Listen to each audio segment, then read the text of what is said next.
In this last video, we're going to be talking about composition of a function and its inverse. We're going to talk about how composition of functions help deal with inverses. But a quick review. One, in terms of graphing, for inverses, it's a reflection over the y equals x line, or also known as the identity function. Okay. Where we have every point x, y. To get the inverse, you just flip the points. Right. 2, in the second video we talked about algebraic representation of functions. In other words, we have some f of x of a function, we make y equals, and then we switch the variables and then solve for y. And then if it was a function, then we will put it in function notation, where f prime of x means inverse and does not mean reciprocal. All right. What we're going to talk about today is the composition. All right, so let me show you the definition of composition of functions. The definition of a composition of function is stated as this: f of -1, or f prime of f of a is equal to a, and vice versa, or f is a. That's the definition for composition of functions. This is used to determine if two functions are inverses of each other. Right? That's just when this definition is used. Okay? So usually you're going to be given a function f of x and another function g of x. And they want to know, are these functions, are they inverses of each other? Right? So we apply this definition, and to apply it to this type of notation, we will just say, we just do the composition. And we should get x. Or, and you should get x. All right? If you notice, both, you got to test it twice. You got to test it this way. If it passes, then you move on to the next one, which in other words, you switch the functions and redo the composition and see if you get x. If you do, then both functions are inverses, but it has to make both of these statements true. All right. So what do I mean by that? I mean this. So for example, f of x equals 5 over 2x minus 4, and we're given another function, which is 4x plus 5 over 2x. I want to know, are they inverses of each other? That's my question. Well, to do that, we apply this definition. So let's do f of g of x first.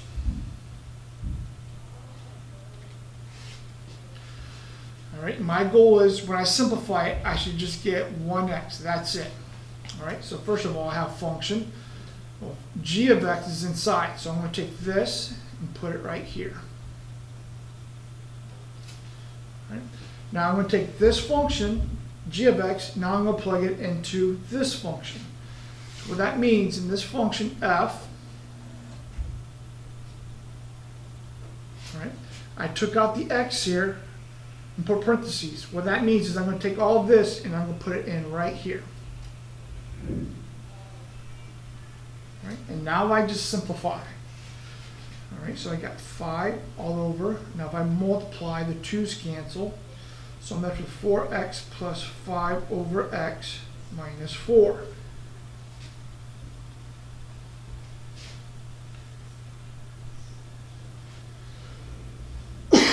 Excuse me. Okay. Next thing I have to do is I got to get rid of this x, so I'm going to multiply everything by x. So I get 5x over, those cancel, 4x plus 5 minus 4x. Notice that these cancel to 0, so I'm left with 5x over 5. The 5's cancel, so I'm just left with x, which is what I want. So it passed the first test. Second test, now I got to switch it around and do the whole process again. So that means I got to do g of f of x, which means I take the function of f, which is 5 over 2x minus 4. Now I'm going to plug this into the function of g. All right, so that will be looking like this. So first of all, I'll take g, which is going to be 4 times something plus 5 all over 2 times something. That's where the x's used to be.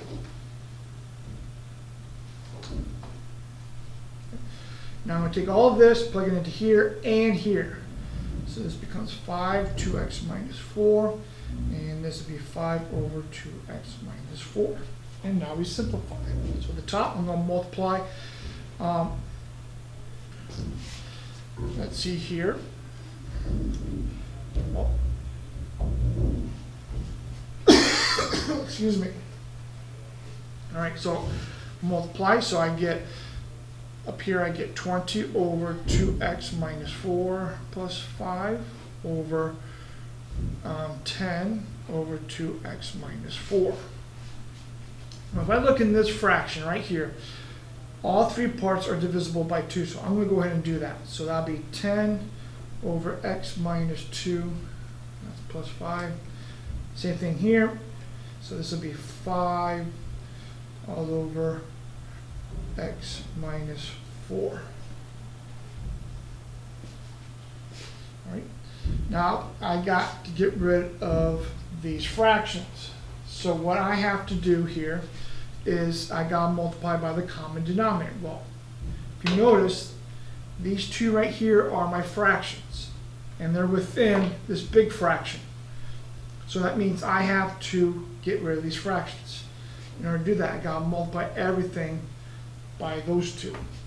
So I got to multiply x minus 2, x minus 4, x minus 2, x minus 4, and then x minus 2 and x minus 4. It seems crazy, but it gets better. All right, so here the x minus 2 is canceled, so I'm left with 10 times that. So we're just going to write 10 x minus 4 plus 5 times all that.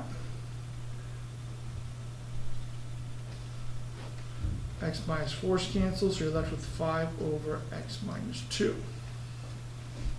Well, first thing I notice, that 5 can go into each of those. So I'm going to divide each of these things right here by 5.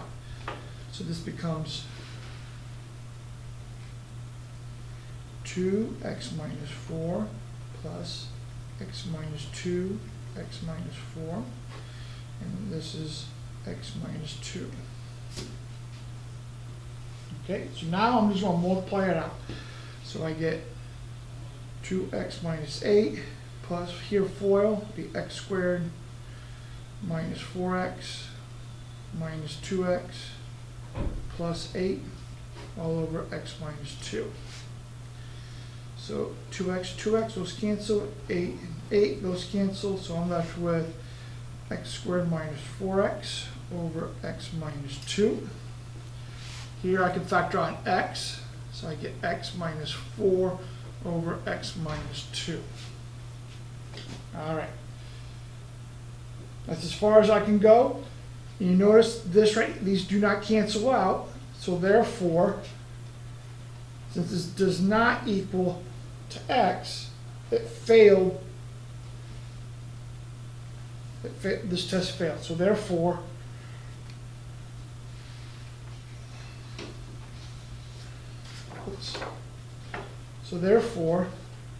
these two functions are not inverses.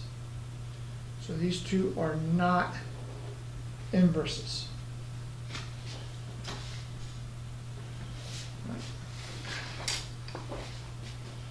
All right, let's try one more where they do work. All right, let's do f of x is equal to x to the fifth, and g of x is equal to fifth root of x. So let's apply the first test.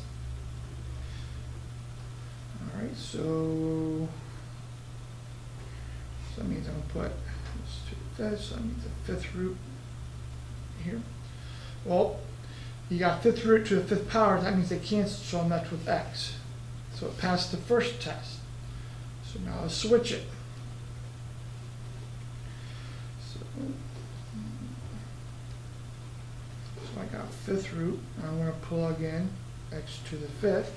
Well, fifth root to the fifth power, those cancel, so you're left with x. Pass the second test. So that means f of x and g of x are inverses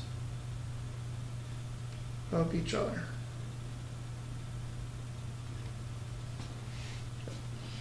That's it.